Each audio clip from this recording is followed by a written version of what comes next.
깜짝 놀랄 일이 벌어졌습니다. 오늘은 한국의 빨리빨리 문화가 어떻게 이 나라를 세계 강대국으로 성장시켰는지에 대해 이야기해보려 합니다.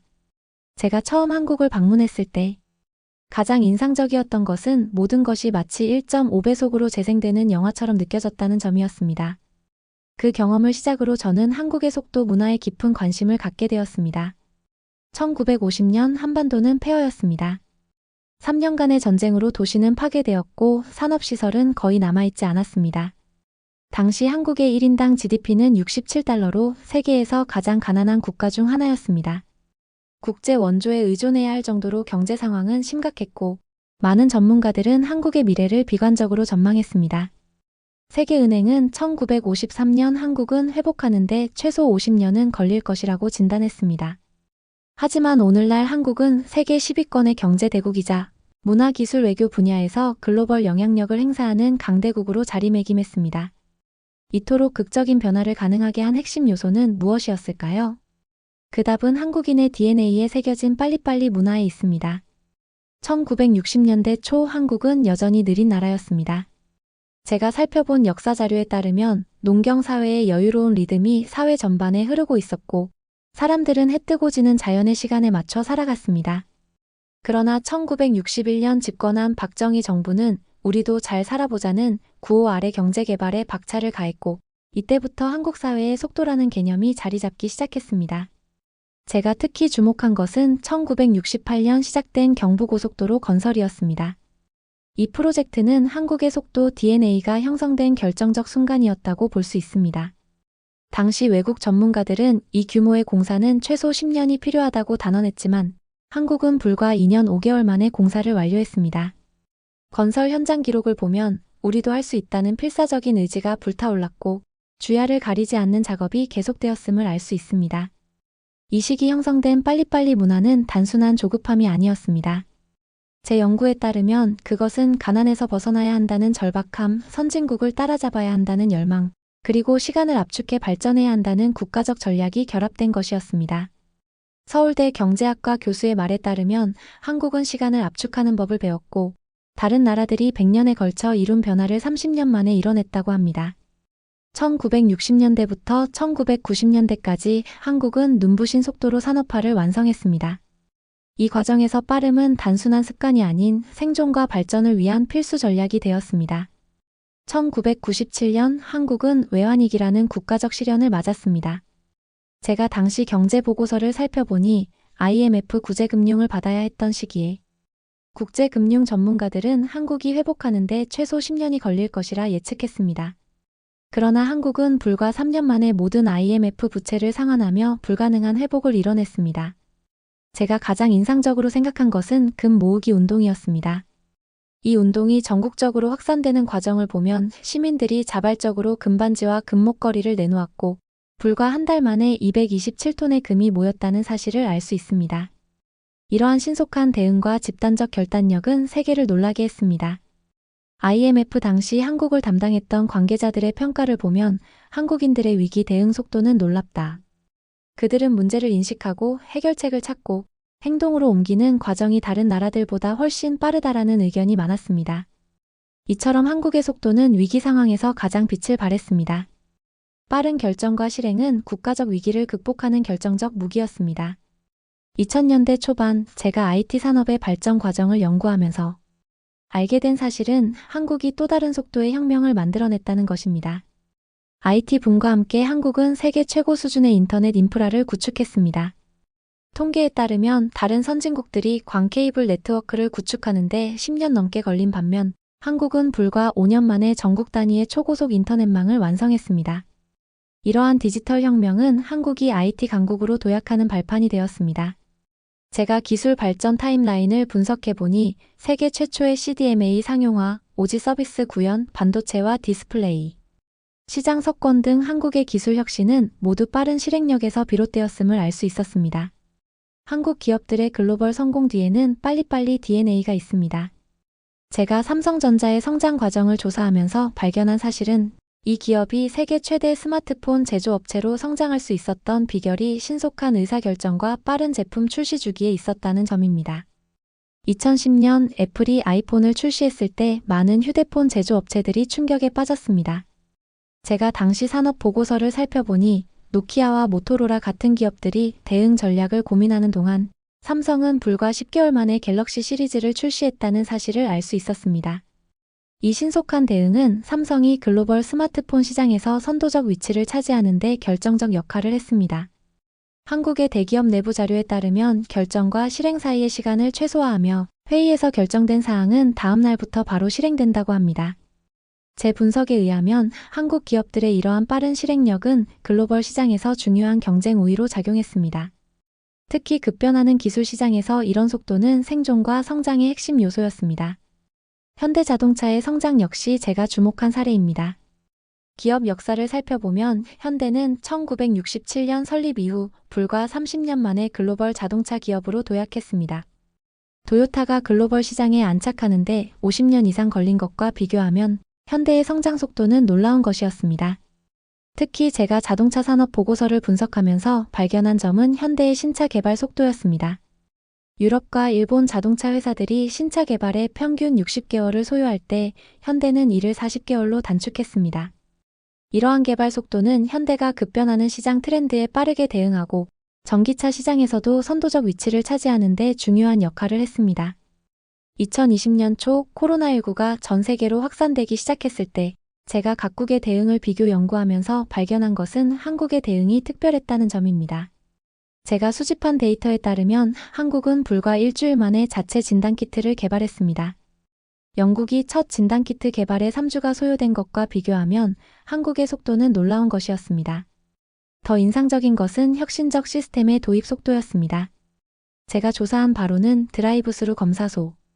아이디어가 제안된 후 실제 운영까지 걸린 시간은 불과 일주일이었습니다. 한국의 역학조사 시스템도 세계 최고 수준이었습니다.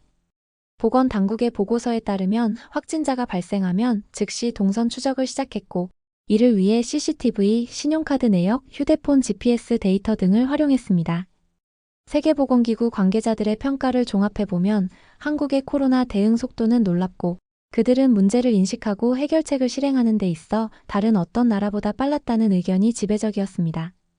제 분석에 의하면 한국의 속도 문화가 위기 상황에서 어떻게 강점으로 작용하는지 보여주는 명확한 사례였습니다.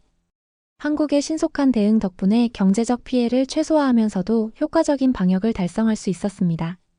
이러한 성공은 우연이 아니었습니다. 제가 한국의 위기 대응 시스템 발전 과정을 연구해보니 한국은 2015년 메르스 사태를 겪으며 위기 대응 시스템을 빠르게 개선했고 이 경험이 코로나19 상황에서 빛을 발했다는 것을 알 수 있었습니다. 위기를 통해 학습하고 신속하게 적응하는 능력이 한국의 속도 DNA의 핵심인 것 같습니다. 한국의 속도 DNA는 경제와 기술 분야를 넘어 문화 콘텐츠 산업에서도 강력한 경쟁력으로 작용했습니다. 제가 K-팝과 한국 드라마의 제작 과정을 연구하면서 발견한 사실은 이들이 전 세계적으로 인기를 끌게 된 배경에 빠른 제작 주기와 트렌드 대응력이 있었다는 점입니다. 제가 수집한 자료에 따르면 한국 드라마는 기획부터 방영까지 6개월 만에 완성되는 반면 미국이나 유럽의 드라마는 일반적으로 1년 이상 소요됩니다. 제 분석으로는 이러한 제작 속도가 글로벌 시청자들의 변화하는 취향에 빠르게 대응할 수 있게 했습니다. 넷플릭스 관계자들의 평가를 종합해보면 한국 드라마의 제작 속도는 믿기 어려울 정도이며 그들은 우리가 한 시즌을 만드는 시간에 2시즌을 완성하고 놀랍게도 품질은 전혀 떨어지지 않는다는 의견이 많았습니다. 제가 글로벌 히트작들의 제작 과정을 조사해보니 오징어 게임, 지금 우리 학교는 같은 작품들이 단기간에 제작될 수 있었던 비결도 바로 여기에 있었습니다. K-팝 역시 제가 주목한 분야였습니다. 음악 산업 자료를 분석해보니 빠른 컴백 주기와 지속적인 콘텐츠 생산으로 글로벌 팬들의 관심을 유지하는 전략을 취했다는 점을 알 수 있었습니다. BTS나 블랙핑크 같은 그룹들은 1~2개월 간격으로 새로운 콘텐츠를 선보이며 팬들의 기대를 충족시켰습니다. 이는 서구의 팝 스타들이 1~2개월년에 한 번씩 앨범을 발매하는 관행과는 큰 차이가 있었습니다. 글로벌 음악 산업 전문가들의 분석을 종합해보면 K-팝의 성공 비결은 콘텐츠 생산 속도에 있으며 그들은 팬들이 지루해할 틈을 주지 않는다는 의견이 지배적이었습니다. 제 연구에 따르면 한국의 속도 문화가 어떻게 문화산업의 경쟁력으로 이어졌는지 보여주는 좋은 사례였습니다. 빠른 속도로 변화하는 디지털 시대에 한국의 빨리빨리 문화는 오히려 시대에 최적화된 전략이었습니다. 오늘날 한국의 젊은 세대는 빨리빨리 문화를 새롭게 재해석하고 있습니다. 제가 서울의 젊은 직장인들과 창업가들을 인터뷰하면서 발견한 것은 그들이 단순히 빠르게 움직이는 것이 아니라 스마트한 속도를 추구한다는 점이었습니다. 기술을 활용해 더 효율적으로 일하고 그렇게 확보한 시간을 자기계발과 여가에 투자하는 방식입니다. 서울 강남의 한 스타트업을 방문했을 때 35세의 대표는 스마트한 속도를 추구하며 단순히 오래 빠르게 일하는 게 아니라 효율적으로 일한다고 말했습니다. 그의 회사는 집중 시간과 소통 시간을 구분하고 있었습니다. 오전 9시부터는 집중 시간으로 불필요한 회의나 대화를 최소화하고 개인 업무에 집중하고 오후 2시부터는 소통 시간으로 팀원들과 아이디어를 교환한다고 했습니다. 제조사에 따르면 이러한 접근 방식은 한국의 젊은 창업가들 사이에서 빠르게 확산되고 있습니다. 그들은 부모 세대의 무조건적인 빨리빨리에서 한 단계 진화한 의미 있는 속도를 추구하고 있는 것으로 보입니다. 28세의 소프트웨어 개발자와 이야기를 나눴을 때 그녀는 디버그 시간을 철저히 지키며 이 시간에는 메시지나 이메일을 확인하지 않고 온전히 코딩에만 집중한다고 말했습니다. 그녀의 모니터에는 집중 모드 앱이 실행되고 있었는데 이 앱은 집중력이 흐트러질 때마다 알림을 보내주고 하루의 집중도를 수치화해서 보여준다고 했습니다. 제가 볼 때 기술을 활용해 업무 효율성을 극대화하는 이런 모습이 매우 인상적이었습니다. 제 분석에 의하면 이런 스마트한 속도 추구는 워라밸과 삶의 균형을 중시하는 젊은 세대의 가치관과도 맞닿아 있습니다. 그들은 무조건 빨리 일하는 것이 아니라 효율적으로 일하고 남은 시간을 의미 있게 사용하고자 합니다. 여러 인터뷰를 종합해보면 부모님 세대는 쉬지 않고 일했고 그래서 빠른 성장을 이룰 수 있었지만 우리 세대는 지속 가능한 속도를 추구하며 번아웃 없이 오래 달릴 수 있는 페이스를 찾고 있다는 의견이 많았습니다. 제가 보기에 이 말에서 한국의 속도 문화가 어떻게 진화하고 있는지 알 수 있었습니다. 그것은 단순한 빨리빨리에서 스마트하게 빨리로의 진화입니다. 이제 한국의 속도 문화는 더 이상 한국만의 특징이 아닌 글로벌 기업들이 배우고 있는 경쟁력의 핵심이 되었습니다. 제가 글로벌 기업들의 전략 변화를 연구하면서 발견한 것은 실리콘밸리의 테크 기업들이 한국식 빠른 의사결정 시스템을 도입하기 시작했고 독일 자동차 업계는 전통적인 완벽주의에서 벗어나 한국식 신속한 실험 문화를 받아들이고 있다는 점이었습니다. 글로벌 기업 임원들의 인터뷰를 종합해보면 한국의 속도와 우리의 규모를 결합한다면 놀라운 혁신이 가능할 것이라는 의견이 많았고 자동차 산업 관계자들은 한국 기업들이 전기차 시장에서 빠르게 성공할 수 있었던 비결은 신속한 실험 문화에 있다고 평가했습니다. 제조사에 따르면 중국 역시 한국의 문화 콘텐츠 제작 속도에 주목하고 있습니다. 중국의 여러 제작사들이 한국의 제작 시스템을 도입하기 시작했고 그 결과 제작 기간이 크게 단축되었다고 합니다.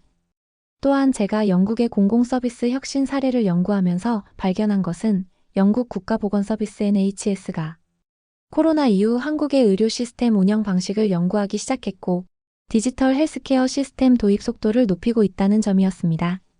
제 분석에 의하면 이 모든 사례들은 한국의 속도가 더 이상 단순한 문화적 특징이 아니라 글로벌 경쟁력의 핵심 요소로 인정받고 있음을 보여줍니다.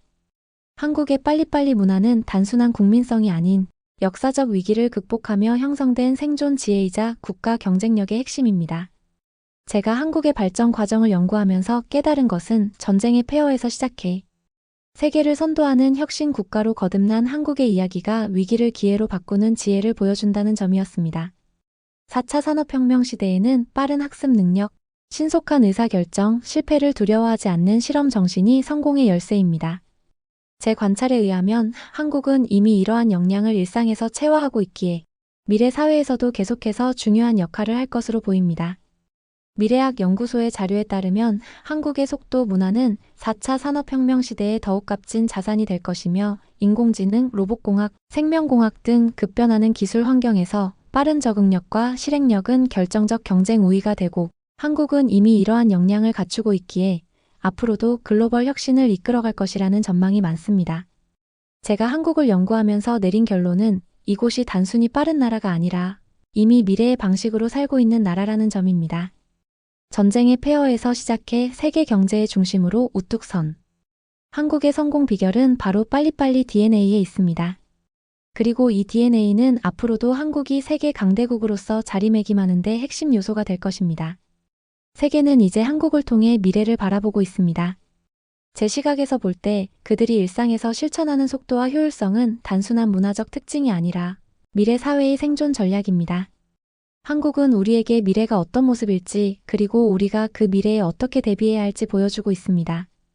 빠르게 변화하는 미래 사회에서 한국의 속도 DNA는 더욱 빛을 발할 것입니다. 오늘 사연은 여기까지입니다. 구독과 좋아요는 영상 제작에 큰 힘이 됩니다. 긴 영상 시청해주셔서 감사합니다.